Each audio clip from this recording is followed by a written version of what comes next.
بسم الله الرحمن الرحیم. الحمد لله و کفى و سلام علی عباده الذین اصطفى. اما بعد. بینندگان عزیز و ارجمند شبکه جانی شارجه، السلام علیکم و رحمت الله و برکاته. با برنامه آداب عبادت در خدمت شما ایزن هستم.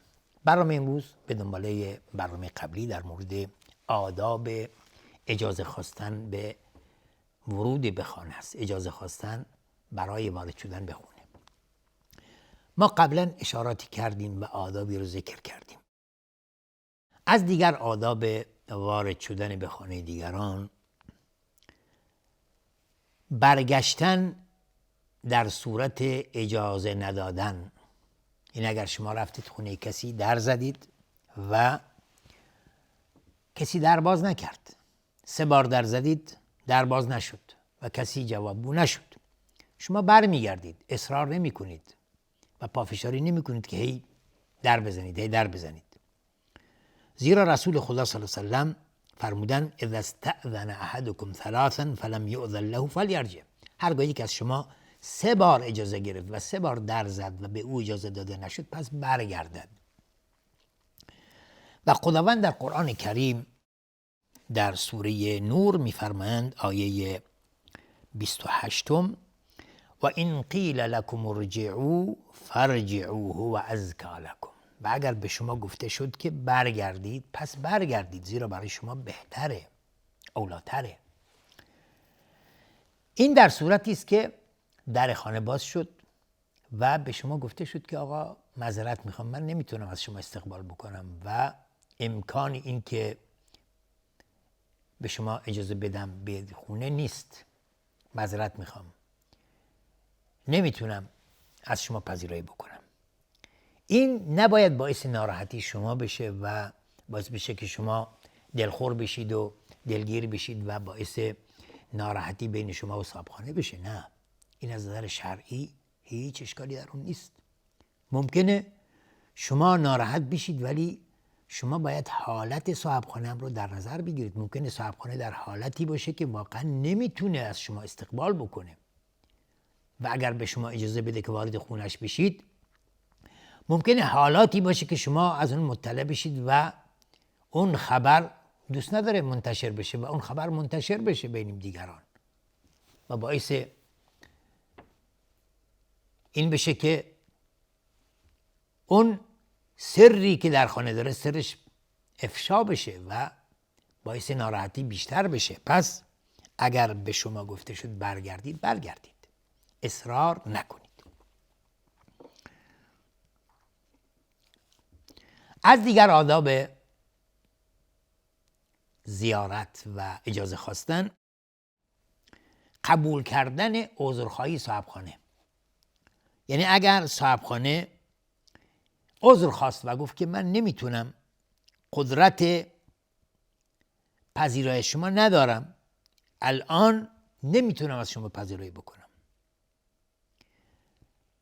شخص زائر و شخص مهمان وظیفه داره که عذر صاحبخانه رو قبول بکنه. زیرا شما نمیدونید حالت صاحبخانه چی است. ممکنه مریض باشه، ممکنه مشکلی داشته باشه، ممکنه ارتباطاتی داشته باشه که خیلی مهمه و نمیخواد کسی از اون مطلع بشه. پس شایسته است که انسان مسلمان برای برادر مسلمانش عذر تراشی بکنه و عذرخواهیش رو قبول بکنه. من اومدم و خالصانه و مخلصانه به شما میگم که آقا من نمیتونم از شما الان استقبال بکنم، انشالله روزی دیگر فرصت که شد من خودم به شما اطلاع میدم و تشریف بیارید. این در اون هیچ اشکالی نیست و باید شما هم خوشحال بشید که من اینو به شما میگم و نباید باعث ناراحتی شما بشه. از دیگر آداب زیارت غض البصر هست، یعنی بازداشت چشم از نگاه کردن به ناموس اهل اون خانه. چشمت رو از نامحرم باز بداری. اگر صاحب اجازه داد به شما برای ورود به منزل، شما رفتید در خونش در زدید و صاحب خونه اومد در رو باز کرد و به شما اجازه داد واجب بر شماست که چشمت رو از نامحرم باز بداری. یا اینکه قبل از اینکه وارد خونه بشید، حالا دروازه های قدیم دروازه های چوبی بود، ممکنه سوراخ داشت یا ممکنه مثلا فاصله بود بین چوب ها، یا حتی ممکنه امروزه دروازه های آهنی، دروازه آلومینیوم هست، ممکنه فاصله باشه بین دروازه. بعضی هستن که وقتی در میزنن میبینن در باز نمیشه، از لابلای اون به حساب سوراخ ها یا اون درزهایی که هست و اون فاصله هایی که بین دروازه هست هی نگاه میکنن تو خونه که ببینن چی خبره. این درست نیست، از نظر شرعی حرامه و جایز نیست. نباید شما در اون سوراخ‌ها نگاه کنید و دید بزنید تو خونه و نگاه کنید تو خونه. ممکنه تو خونه مردم چیزی باشه که نباید شما اون رو ببینید و نگاه کنید به ناموس دیگر. ممکنه ناموس دیگری ناموسش در حیات خونه باشه، در وضعیتی باشه که نمیخواد کسی رو ببینه و این حرام است از نظر شرعی و درست نیست و مطلع شدن بر عورات دیگران هست و خداوند میفرماید قل للمؤمنین یغضوا من ابصارهم، به مؤمنان بگو که دیده هایشون و چشمایشون رو باز بدارن از نگاه کردن به نامحرم. و پیامبر صلی الله علیه و آله میفرماید انما جعل الاستئذان من اجل البصر، برای چی اجازه گرفتن شرط شده و قرار داده شده؟ برای اینکه به خاطر چشم هست، به خاطر دید هست، به خاطر اینه که شما اجازه میگیرید تا اینکه اگر خدای نکرده ناموسی نامحرمی در حالتی است که نباید دیده بشه خودش رو ستر بکنه، خودش رو بپوشونه.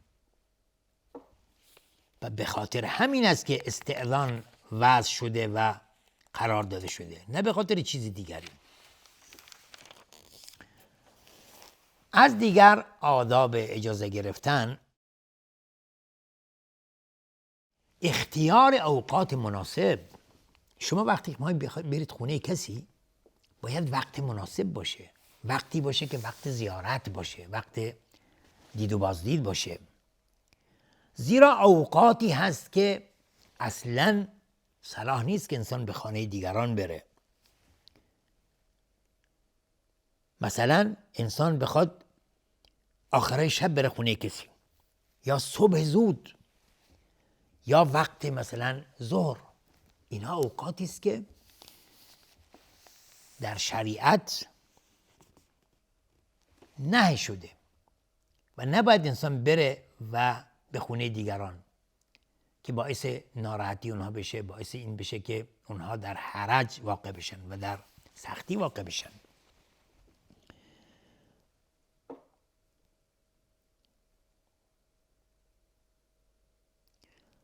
چون خداوند در قرآن کریم می‌فرمایند که برای کسانی که ملک یمین هستند و به سن بلوغ نرسیده اند، خداوند فرمودند که اینها باز وقتی میخوان وارد بشن در 3 وقت باید اجازه بگیرن: قبل از نماز فجر و هنگام ظهر وقتی که شما لباستون رو میارید بیرون و بعد از نماز عشا. اینا میگه 3 عورات لکم. این 3 حالت و این 3 وقت عورت هست، وقتی است که اونها نباید بدون اجازه وارد بشن. پس انسان باید دقت بکنه وقتی که میخواد انتخاب بکنه برای رفتن به دیدن دیگران، به زیارت دیگران، به دید و بازدید، اوقات مناسب رو اختیار بکنه. مثلا وقت صبح انسان بره، خب صبح افراد خوابن یا مشغول هستن، وقت دید و بازدید نیست. وقت ظهر وقت استراحت، وقت شغل هست، تو اهل خونه دارن پخت و پز میکنن، یا بعد از نماز عشا. حالا امروزه تقریبا وضعیت عوض شده، ولی در زمانهای قبل، حتی مثلا 30-40 سال قبل وقتی ما نگاه میکنیم، خوراک شب یا عشا رو بعد از نماز مغرب میخوردند. مردم شام رو بعد از نماز مغرب میخوردند. بعد از نماز عشا که نماز تمام میشد همه خواب بودن، میخوابیدن. خیلی کم اتفاق میافتاد که کسی بعد از نماز عشا بره دید و بازدید. خیلی نادر اتفاق میافتاد. اگر خیلی ضرورت داشت ممکنه مثلا کسی میرفت، وگرنه بعد از نماز عشا دیگه همه پشت بام ها خوابیده بودن. مثل امروزه نیست که دیگه شب شده روز شده شب. حالا دیگه امروزه طوری شده که دیگه ساعت 12 شب دیگه وقت خارج شدن و وقتی بیرون رفتنه. دیگه حالا طرف میاد خودشو آماده میکنه برای اینکه حالا بره بیرون دیگه. ساعت 12 شب. زمان گذشته 12 شب دیگه وقت بیداری بود دیگه. خیلی بیدار میشدن برای قیام اللیل و نماز شب خوندن. حالا 12 شب دیگه وقت اول نشستن هست. معیارها عوض شده دیگه. خدا رحم کنه که واقعا روز به روز ما داریم به سوی پرتگاه میریم. و به همین خاطره که دیگه اوقات ما اصلا دیگه برکت هم ازش رفته. شنبه تموم نشده جمعه رسیده. چنان که رسول الله صلی الله علیه و سلم فرمودند برکت در اول صبح. ما امروز همه اول صبح همه خوابیدیم مثلا. زمان گذشته نماز صبح که خونده میشد دیگه همه میرفتن دنبال کار. و به همین خاطر هم بود که برکت در زندگی بود، برکت در مال بود، در همه چی بود. پس برای زیارت، برای دید و بازدید اوقات مناسب رو اختیار بکنید. نه اینکه هر وقت شما دلتون خواست بخواید برید خونه دیگران. نه، شما حالت دیگران رو باید در نظر بگیرید. برای اونها هم احترام قائل بشید. فقط به خودتون فکر نکنید، به دیگران هم فکر بکنید.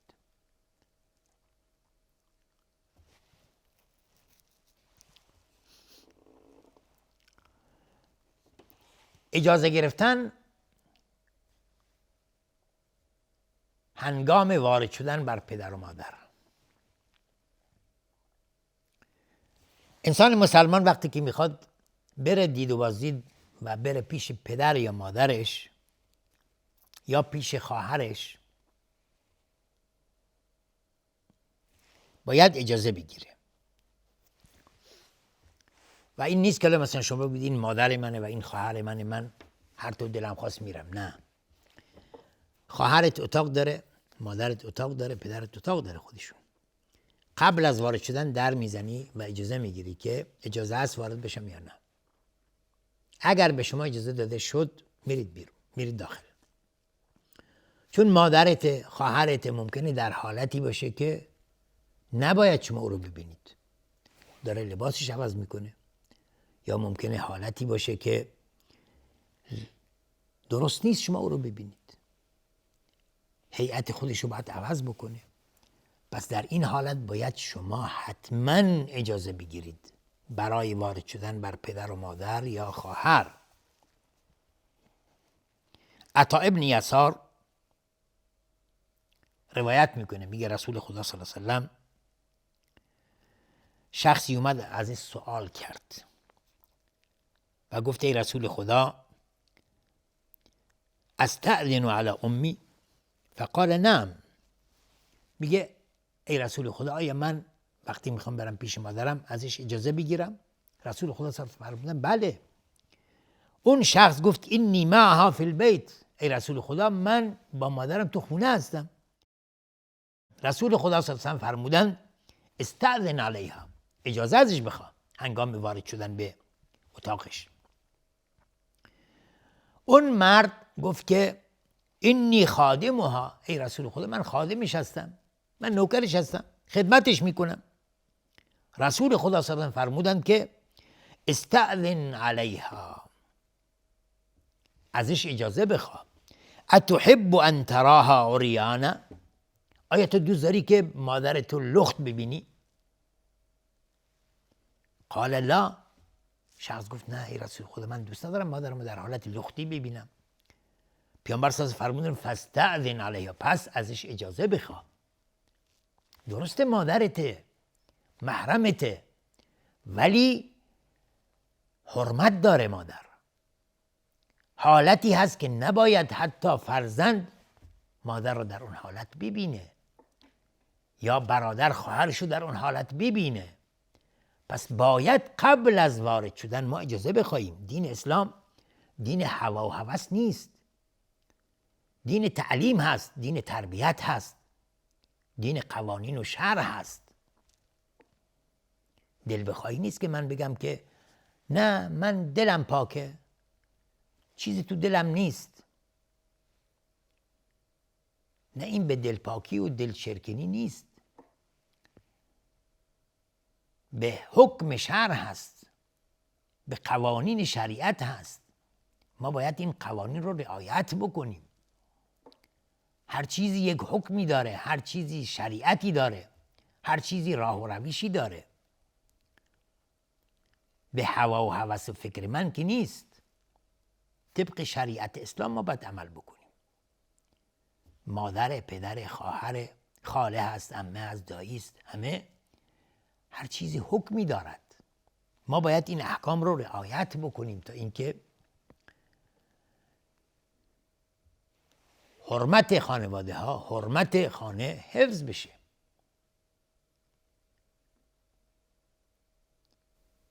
امروزه به خاطر همین ندانمکاری ها یا به خاطر اهمیت ندادن به شریعت اسلامی است و احکام اسلامی است که ما دچار گرفتاری ها و مصائب و مشکلات میشیم. اگر احکام شرع اونچنان که وضع شده ما رعایت بکنیم، هرگز دچار این مشکلات و گرفتاری ها نخواهیم بود. انشاءالله که خداوند به همه توفیق بده که تابع راه دین و راه شرع باشیم. تا دیدار دیگر و برنامه دیگر، همه شما یاران رو به خداوند بزرگ میسپارم. آخر دعوانا ان الحمدلله رب العالمین. السلام علیکم و رحمت الله و برکاته.